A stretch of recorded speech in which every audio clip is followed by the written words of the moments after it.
ذوالحجہ کے ابتدائی 10 دن کا مقابلہ کوئی اور دن کر ہی نہیں سکتا ہے. یہ اتنے عظیم دن ہیں. رات کے اعتبار سے ماہ رمضان کا جو آخری عشرہ ہے، پورے سال میں راتوں کے اعتبار سے ان راتوں کا کوئی مقابلہ نہیں کر سکتا ہے. دن کے اعتبار سے پورے 12 مہینے کے اندر ذوالحجہ کے ابتدائی جو 10 دن ہیں ان کا کوئی مقابلہ نہیں کر سکتا ہے. رمضان کی آخری عشرے میں جو کہ طاق راتیں ہیں، لیلۃ القدر ہیں، اس لیے وہ عظیم رات ہے. یہاں سوال یہ کھڑا ہوتا ہے کہ ذوالحجہ کے ابتدائی 10 دن اتنا عظیم کیوں ہے؟ پہلے تو یہ جانتے ہیں کہ کتنا عظیم ہے.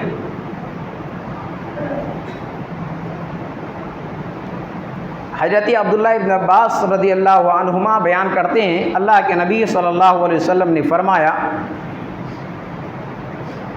ما من ایام العمل الصالح فیہا احب الی اللہ. ذوالحجہ کے ابتدائی 10 دنوں میں جو عمل کیے جاتے ہیں اللہ تبارک و تعالیٰ کو سب سے زیادہ پسند ہے، محبوب ہے. دوسری حدیث میں ہے کہ ذوالحجہ کے ابتدائی 10 دنوں میں کیے جانے والے اعمال کا کوئی مقابلہ ہی نہیں کر سکتا ہے. صحابہ اکرام سوال کرتے ہیں، اللہ کے نبی صلی اللہ علیہ وسلم،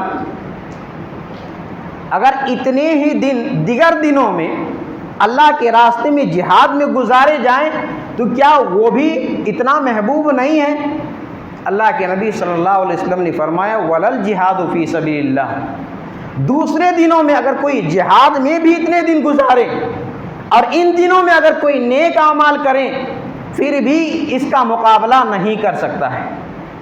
الا رجل خرج بنفسه وماله، سوائے اس انسان کے جو جان اور مال کے ساتھ نکلے، پھر کسی بھی چیز کے ساتھ واپس نہ لوٹے، مال بھی قربان کر دے اور خود بھی شہید ہو جائے، تو یقیناً یہ شہداء والا شہید کا جو عمل ہے یہ ان دنوں کا مقابلہ کر سکتا ہے. باقی شہید کے علاوہ کوئی عمل ماہ ذوالحجہ کے اگر اعمال کیے جائیں ان کا مقابلہ کر ہی نہیں سکتا ہے.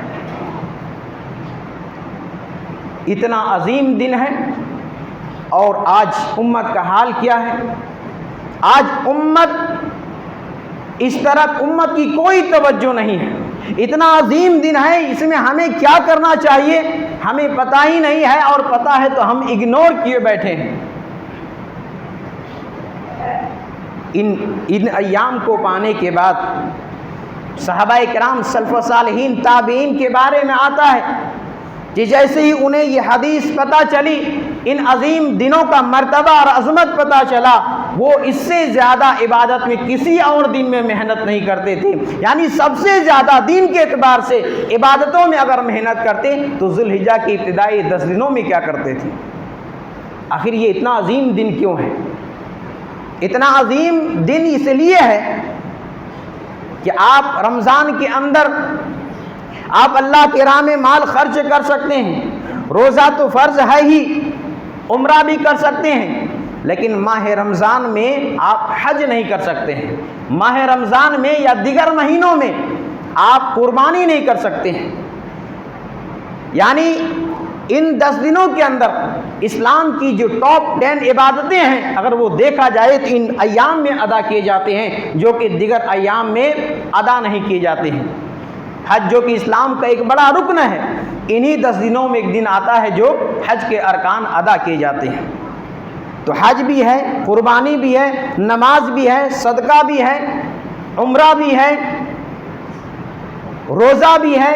ساری اہم ترین عبادتیں ان ایام میں جمع ہے، اس لیے یہ دن اتنا عظیم ہے، اتنا فضیلت والا دن ہے. اس لیے ہمیں اور آپ کو چاہیے کہ ان ایام میں ہم زیادہ سے زیادہ یہ کوشش کریں کہ اللہ رب العالمین کی عبادت میں لگائیں، نیک اعمال کریں، صدقہ کریں، نوافل روزے رکھیں، قرآن کی تلاوت کریں، گناہوں سے بچیں. میرے بھائیو، ماہ ذوالحجہ کا اگر غور سے دیکھیں گے تو حضرت ابراہیم علیہ السلام کی زندگی کے ساتھ بڑا ہی گہرا کنیکشن ہے. ہم اور آپ ہر سال عید الاضحیٰ کے موقع پر اپنی اپنی استطاعت کے مطابق جانور خرید لاتے ہیں. عید الاضحیٰ کی نماز کے بعد جانور کی گردن پر چھری چلاتے ہیں, ذبح کرتے ہیں. یہ جانور کی گردن پر جو چھری چلاتے ہیں یہ در حقیقت حضرت ابراہیم علیہ السلام کی اس سنت کی یادگار ہے کہ جب حضرت اسماعیل ابراہیم علیہ السلام نے اپنے بیٹے اسماعیل ذبیح اللہ کی گردن پر چھری چلانے کا جو عزم و ارادہ کیا تھا, اللہ تبارک و تعالیٰ کو یہ ادا اس قدر پسند آیا کہ قیامت تک کے مسلمانوں کے لیے اس ادا کو سنت بنا کر کے جاری کر دیا اور یہ حکم دے دیا ہے کہ جس کو طاقت ہو, جو حیثیت رکھتا ہو, اپنی اپنی حیثیت کے مطابق اللہ کی راہ میں عید الاضحیٰ کے دن قربان کریں. سوال یہاں پر یہ کھڑا ہوتا ہے کہ کیا حضرت ابراہیم علیہ السلام کی زندگی سے ہمیں یہی ایک سبق ملتا ہے کہ ہم ہر سال عید الاضحیٰ کے موقع پر 10,000 20,000 کے جانور خرید کر لائیں اور عید الاضحیٰ کے نماز کے بعد قربان کر دیں, گوشت کھائیں, دوستوں کو رشتہ داروں کو کھلائیں؟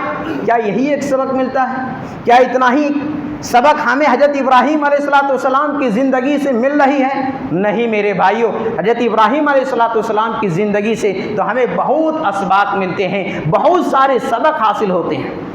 آپ نے کبھی غور کیا ہے حضرت ابراہیم علیہ السلام کی مقام مرتبہ کتنا اونچا ہے, کتنا بڑا ہے؟ اللہ تبارک و تعالیٰ نے تمام اہل ایمان کو یہ حکم دیا ہے کہ محمد رسول اللہ صلی اللہ علیہ وسلم تمہارے لیے قابل نمونہ ہے, تمہارے اسوہ حسنہ ہے. اور اللہ کے نبی صلی اللہ علیہ وسلم کے لیے نمونہ کس کو قرار دیا ہے؟ حضرت ابراہیم علیہ السلام کو قرار دیا ہے. ساری دنیا کے لوگوں کو یہ حکم دیا ہے کہ تم میرے نبی کے نقش قدم پر چلو, اور اللہ کے آخری نبی جناب محمد رسول اللہ صلی اللہ علیہ وسلم کو یہ حکم دیا ہے کہ آپ ابراہیم علیہ السلام کے نقش قدم پر چلیں. اللہ تبارک و تعالیٰ نے سورہ نحل کے اندر فرمایا ثم اوحینا الیک ان اتبع ملت ابراہیم حنیفا. اے نبی, ہم آپ کی طرف وحی کر رہے ہیں, ہم آپ کو یہ حکم دے رہے ہیں کہ آپ ابراہیم کے منہج پر چلیں, ابراہیم کے نقش قدم پر چلیں. یہ کس کو حکم دیا جا رہا ہے؟ امام الانبیاء جناب محمد رسول اللہ صلی اللہ علیہ وسلم کو یہ حکم دیا جا رہا ہے کہ ہم آپ کو حکم دے رہے ہیں آپ ابراہیم کی ملت پر چلیں, ابراہیم کے دین پر چلیں. اور ایسے ہی حکم اللہ تعالیٰ نے تمام اہل ایمان کو بھی دیا ہے کہ فَاتَّبِعُوا مِلَّةَ إِبْرَاهِيمَ حَنِيفًا. اے مسلمانوں, تم حضرت ابراہیم علیہ السلام کے نقش قدم پر چلو. میرے بھائیوں, حضرت ابراہیم علیہ السلام کی زندگی ایسی ہے کہ ایک بالکل کھلی کتاب کی طرح ہے. آپ پڑھتے چلے جائیں اور سبق حاصل کرتے چلے جائیں. اس دنیا کے اندر جو معمولی کامیابی ہمیں ملتی ہے بغیر محنت کے حاصل نہیں ہوتی ہے. دنیا کے اندر کوئی بھی کامیابی بغیر محنت کے حاصل نہیں ہوتی ہے. حضرت ابراہیم علیہ السلام کو اللہ تعالیٰ نے اپنا خلیل بنایا, بغیر قربانی دیے یہ ناممکن ہے. حضرت ابراہیم علیہ السلام نے بہت کچھ قربان کیا ہے. اللہ تبارک و تعالیٰ نے قرآن کے اندر اس کا نقشہ بھی کھینچا ہے. اللہ نے فرمایا وَإِذِ ابْتَلَى إِبْرَاهِيمَ رَبُّهُ بِكَلِمَاتٍ فَأَتَمَّهُنَّ. اللہ نے فرمایا کہ ہم نے اپنے بندے ابراہیم کو ایک بار نہیں کئی مرتبہ آزمایا, کئی مرتبہ جانچا, پرکھا, امتحان لیا. فَأَتَمَّهُنَّ. اور ہر امتحان میں حضرت ابراہیم علیہ السلام کامیاب ہوئے, پاس ہو گئے.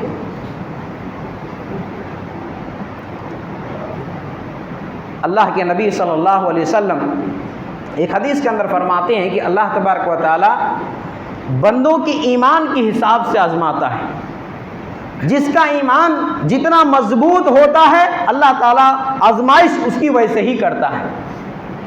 ابراہیم علیہ السلام کی زندگی اٹھا کر دیکھیے کہ آپ کو کتنی مخالفتوں کا اور کتنی مصیبتوں کا سامنا کرنا پڑا, لیکن ہر جگہ حضرت ابراہیم علیہ السلام نے صبر اور استقامت سے مظاہرہ کیا, صبر اور استقامت کا مظاہرہ کیا.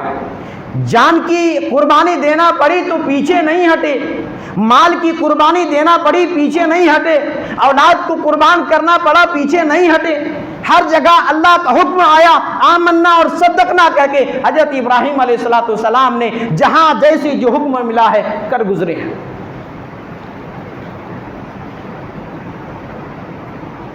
حضرت ابراہیم علیہ السلام کی زندگی سے ہمیں ایک بہت بڑا سبق یہ حاصل ہوتا ہے، بہت بڑا سبق یہ ملتا ہے کہ اگر باپ مشرک ہو، باپ کافر ہو، باپ بے دین ہو تو انہیں توحید کی طرف دعوت کیسے دینا ہے، انہیں ان سے بات کیسے کرنی ہے، ان کے ساتھ سلوک کیسے کرنا ہے، یہ حضرت ابراہیم علیہ السلام کی زندگی سے یہ سبق ہمیں ملتا ہے۔ میرے بھائیوں، حضرت ابراہیم علیہ السلام کے باپ مشرک تھے، بتوں کی پوجا کرنے والے تھے، لیکن ابراہیم علیہ السلام اپنی باپ کو کیسے توحید کی دعوت دیتے ہیں، کیسے پیار و محبت کے ساتھ سمجھاتے ہیں۔ اللہ تبارک و تعالیٰ نے اس کا نقشہ قرآن کے اندر کھینچا ہے کہ وَاذْكُرْ فِي الْكِتَابِ إِبْرَاهِيمَ إِنَّهُ كَانَ صِدِّيقًا نَبِيًّا، یاد کرو اس کتاب کے اندر ابراہیم علیہ السلام کو، یقیناً وہ ایک سچے نبی تھے۔ وَإِذْ قَالَ لِأَبِيهِ يَا أَبَتِي، حضرت ابراہیم علیہ السلام اپنے باپ سے کہتے ہیں یا اباتی ما تعبد لما تعبد، اے ابو جان آپ کس کی عبادت کرتے ہیں؟ لا يسمعونکم ولا یبصرونکم ولا یغنی عنک شیئا، اے ابو جان آپ ایسوں کی عبادت کرتے ہیں جو نہ سن سکتے ہیں، نہ دیکھ سکتے ہیں اور نہ آپ کے کچھ کام آ سکتے ہیں۔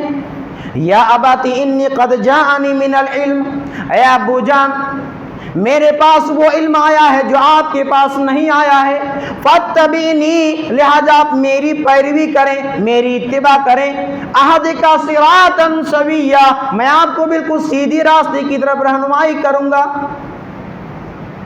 یا ابتی لا تعبد الشیطان ان الشیطان کان للرحمن عصیا، اے ابو جان شیطان کی پرورش نہ کریں، پرستش نہ کریں، یقیناً شیطان تو رحمان کا کھلا ہوا دشمن ہے، شیطان رحمان کا نافرمان ہے۔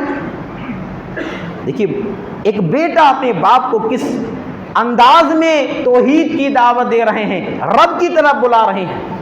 باپ جاہل ہے، شرک میں ڈوبے ہوئے ہیں، لیکن بیٹے کا لب و لہجہ دیکھیے کہ کہیں سے بھی کوئی کجی نہیں ہے، کہیں سے بھی کوئی سختی نہیں ہے، نرمی کے ساتھ اور پیار و محبت کے ساتھ سمجھا رہے ہیں کہ ابو جان آپ ایسا مت کریں، ابو جان ایسا مت کریں، یہ تو سن نہیں سکتے ہیں، یہ دیکھ نہیں سکتے ہیں، یہ نفع نقصان کے مالک نہیں ہے، لہذا میرے پاس وہ علم آیا ہے جو آپ کے پاس نہیں ہے، آپ میری مانیں۔ میرے بھائیوں، حضرت ابراہیم علیہ السلام کی زندگی نے ہمیں یہ سبق دیا ہے، اولادوں کو یہ سبق دیا ہے کہ والدین کے ساتھ کیسا برتاؤ کرنا چاہیے۔ اس زندگی سے اس واقعے سے یہ سبق ملتی ہے کہ ہمیں اپنے ماں باپ کے ساتھ اچھا سلوک کرنا چاہیے، اچھا برتاؤ کرنا چاہیے۔ ماں باپ اگرچہ ہمارے ساتھ غلط کریں، ماں باپ اگرچہ ہمارے ساتھ برا کریں، لیکن ہمیں یہ حق نہیں ہے کہ ہم ان کے ساتھ بدتمیزی کریں۔ ابراہیم علیہ السلام بیٹا ہیں، اپنے باپ کو سمجھا رہے ہیں، پیار کے ساتھ سمجھا رہے ہیں، لیکن باپ کا جواب کیا آیا؟ قال اراغب انت عن آلہتی یا ابراہیم، اے ابراہیم کیا تو ہماری معبودوں سے روگردانی کر رہا ہے؟ لئن لم تنتہی، اگر تو باز نہیں آیا تو لارجمنک، میں تمہیں مار دوں گا، پتھروں سے ماروں گا، وہجرنی ملیا، اور میرے گھر سے نکل جاؤ، ایک لمبے عرصے کے لیے میرے سے دور چلا جا۔ باپ نے جواب کیا دیا؟ بیٹے پیار سے سمجھائیں، باپ نے جواب کیا دیا؟ اگر باز نہیں آیا اپنی حرکت سے پتھروں سے ماروں گا، سنسار کر دوں گا، مجھ سے دور چلا جا۔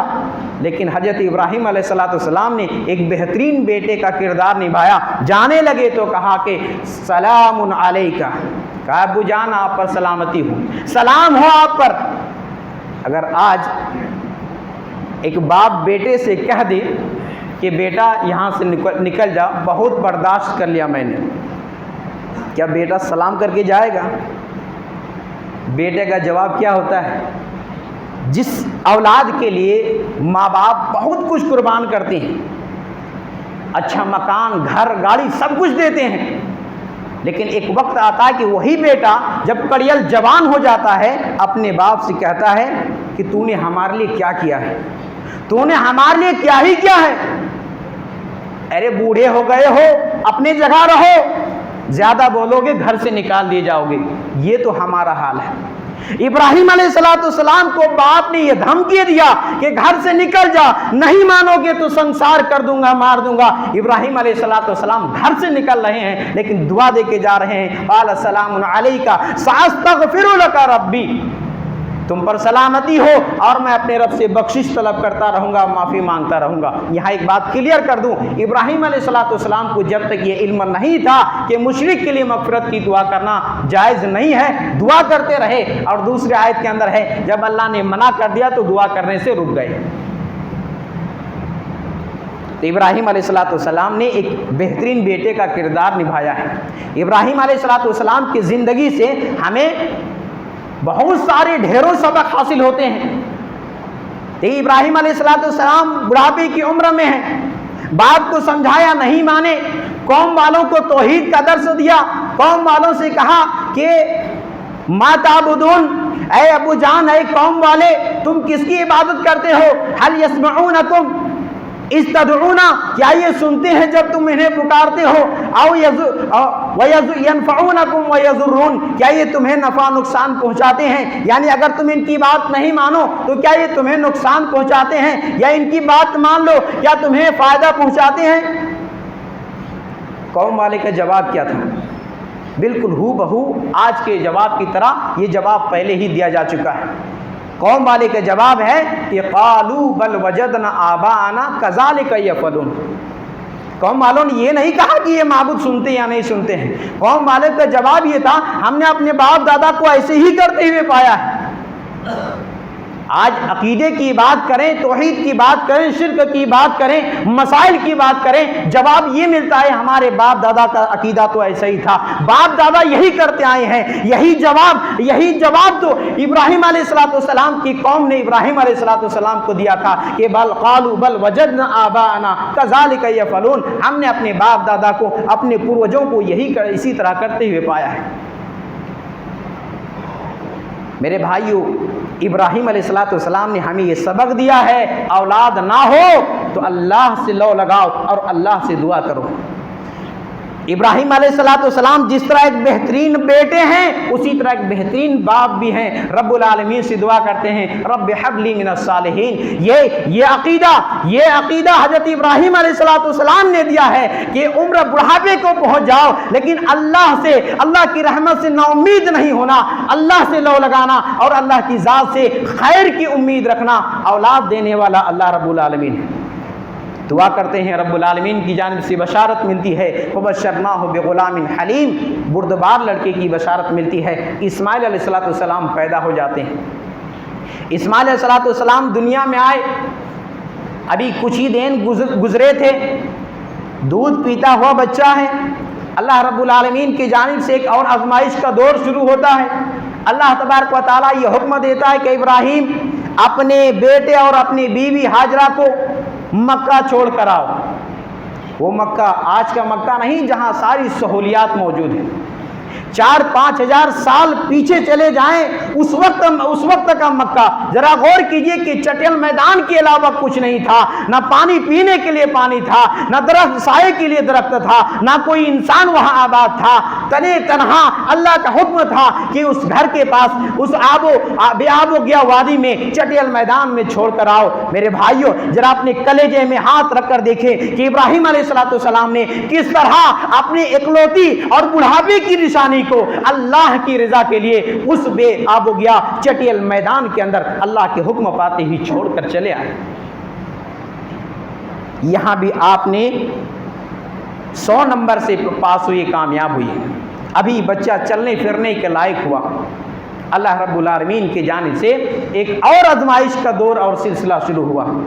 میرے بھائیو یہاں پر رک کر کے میں ایک اور نصیحت کی بات کرنا چاہتا ہوں۔ آج ہر ماں باپ یہ چاہتے ہیں کہ میرا بیٹا اسماعیل جیسا نیک ہو،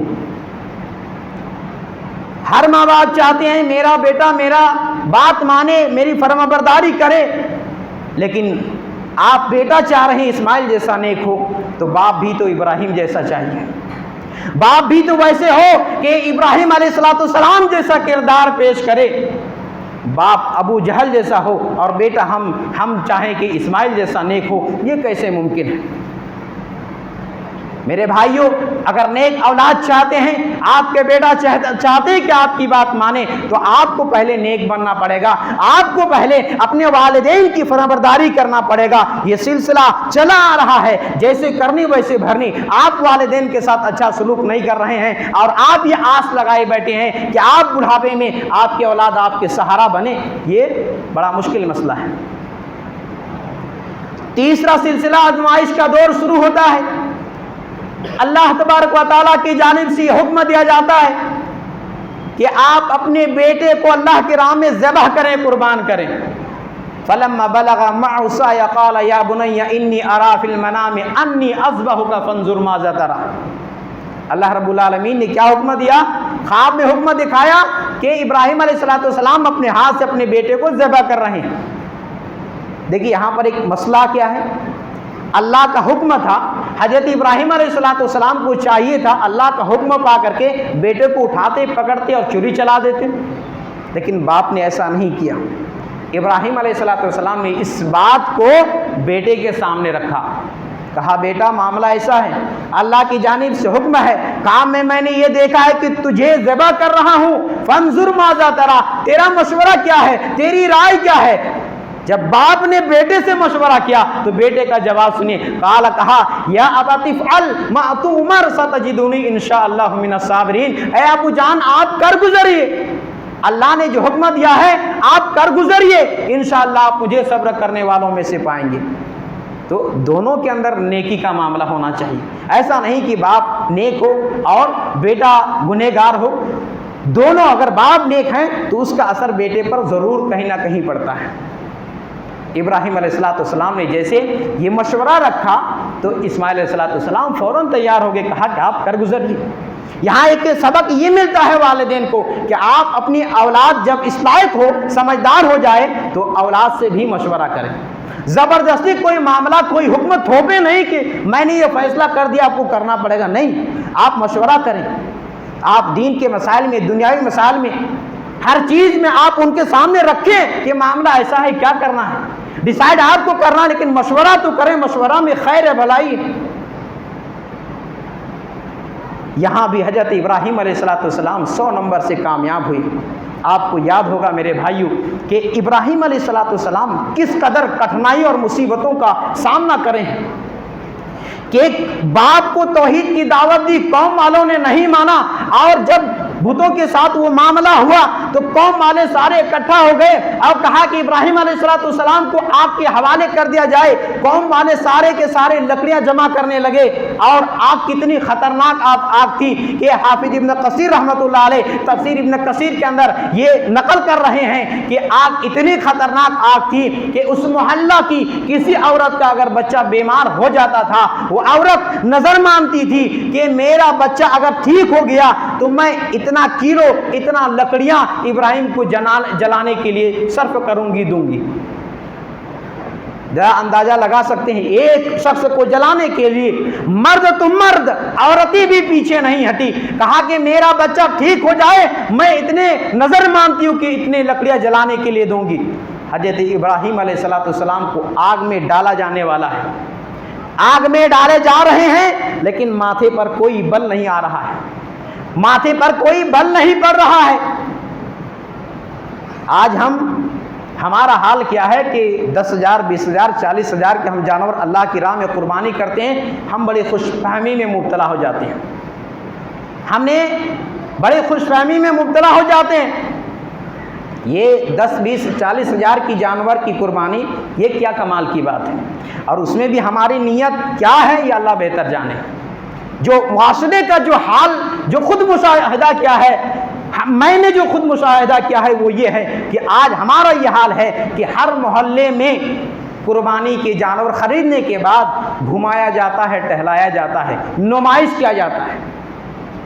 میرے بھائیوں، ہم ایک جانور کی قربانی میں اپنی نیت کی، اپنے دل کی حفاظت نہیں کر پا رہے ہیں۔ یہاں ابراہیم علیہ السلام کو آگ میں ڈالا جا رہا ہے، ماتھے پر کوئی شکن نہیں ہے۔ حضرت ابراہیم علیہ السلام کو بھی یہ پتا ہے یہ آگ ہے اور آگ کا کام جلانا ہے۔ آگ یہ نہیں دیکھتی کہ مسلمان ہے یا کافر ہے، آگ یہ نہیں دیکھتی کہ ابراہیم ہے کہ اسماعیل ہے، آگ کا کام جلانا ہے۔ ابراہیم علیہ السلام آگ میں ڈالے جا رہے ہیں لیکن کوئی غم نہیں ہے اور پیچھے نہیں ہٹ رہے ہیں۔ اللہ رب العالمین، یہ الگ بات ہے کہ اللہ رب العالمین نے اس آگ کو جس کا کام آج تک جلانا تھا، اس آگ کو یہ حکم دیا ہے یا نار کونی بردا و سلاما، اے آگ میرے بندے ابراہیم پر سلامتی، ٹھنڈی اور سلامتی والا بن جا۔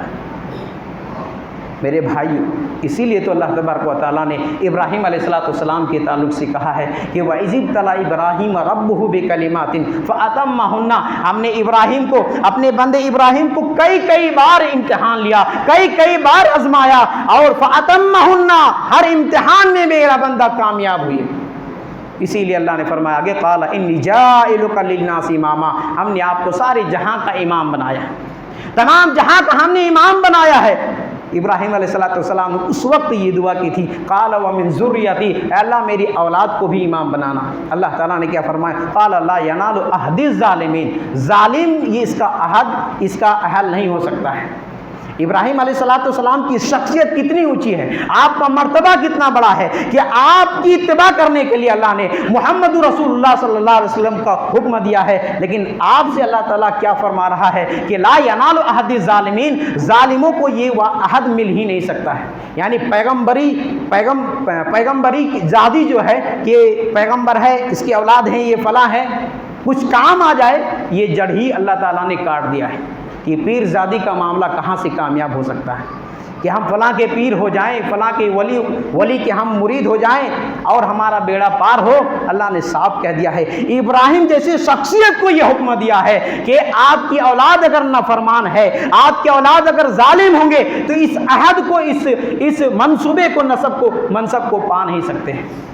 تو پیر زادی اور ولی زادی یہ کچھ کام آنے والا نہیں ہے۔ میرے بھائیوں، ابراہیم علیہ السلام کی زندگی سے یہ میں نے بہت ہی مختصر وقت میں چند اسباق کو رکھا ہے، لہذا ہمیں اور آپ کو چاہیے کہ ابراہیم علیہ السلام کی زندگی کو پڑھیں، آپ کی سیرت کا مطالعہ کریں اور سبق حاصل کریں، اپنی زندگی میں اس کو نافذ کریں، اور خاص کر کے ابھی جو سامنے ایک بڑا تہوار عید الاضحیٰ کا ہے، اس میں ہم اپنے دلوں کو خالص کریں، ہم اپنے دلوں کو صاف کریں۔